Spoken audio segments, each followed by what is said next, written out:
Sir Syed Ahmad Khan की जीवनी के बारे में आइए जानते हैं। सर सैयद अहमद खान का जन्म 17 अक्टूबर सन 1817 ईस्वी में हुआ और इनकी मृत्यु 27 मार्च सन 1898 को हो गई। सर सैयद का व्यक्तित्व उनकी अद्भुत दूरदर्शिता, विवेक, धर्मिता, संवेदनशीलता और स्वदेश भक्ति के तानों बानों से निर्मित है।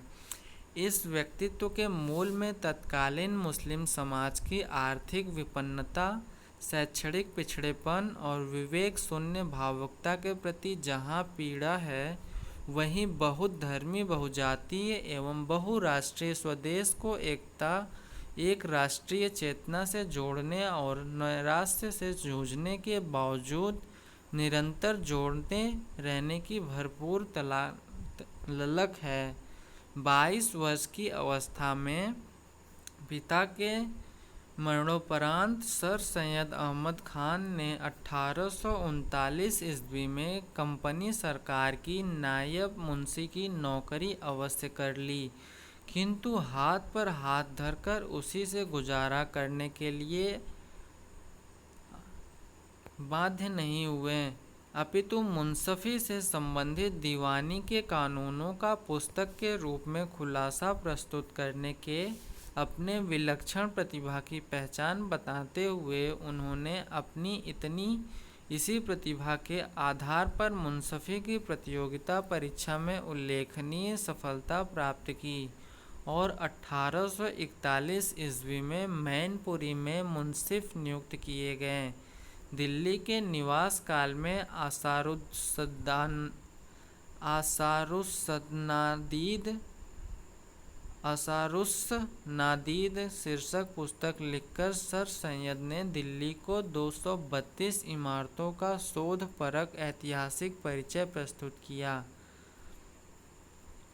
और इस पुस्तक के आधार पर उन्हें रॉयल एशियाटिक सोसाइटी लंदन का फेलो भी नियुक्त किया गया।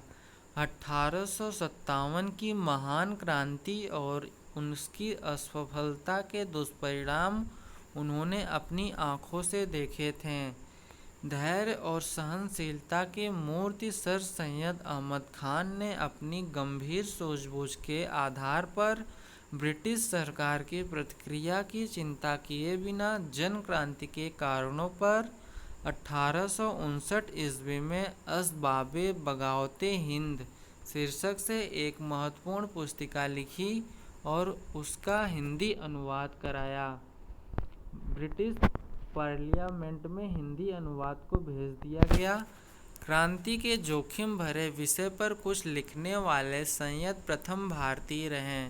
सर सैयद अहमद खान जानते थे कि पंजाब से लेकर बिहार तक का क्षेत्र आधुनिक ज्ञान, विज्ञान और अंग्रेजी शिक्षा में बंगाल और महाराष्ट्र की तुलना में बहुत पीछे है। उसे राजनीति से कहीं अधिक शिक्षा की आवश्यकता है कि उस शिक्षा की जो मनुष्यों में भावुकता के स्थान पर विवेक को जन्म देती है, संकीर्णता और धर्मांधता की जगह संतुलित और संवेदनशील जीवन दृष्टि प्रदान करती है और स्वदेश वासियों के प्रति दायित्व के एहसास से आत्मा का परिष्कार करती है।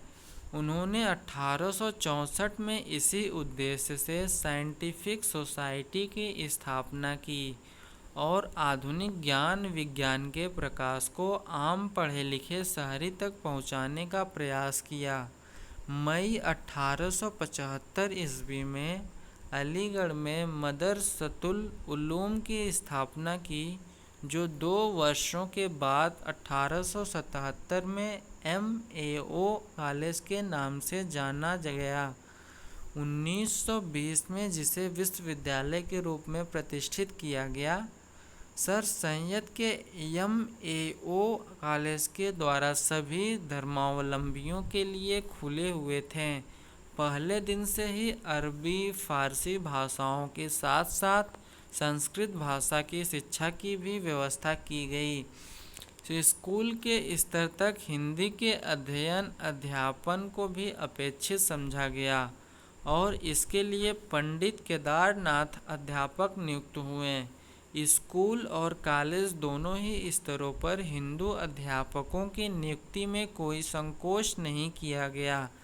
कॉलेज के गणित के प्रोफेसर जाधव चंद्र चक्रवर्ती को अखिल भारतीय स्तर पर ख्याति प्राप्त हुई।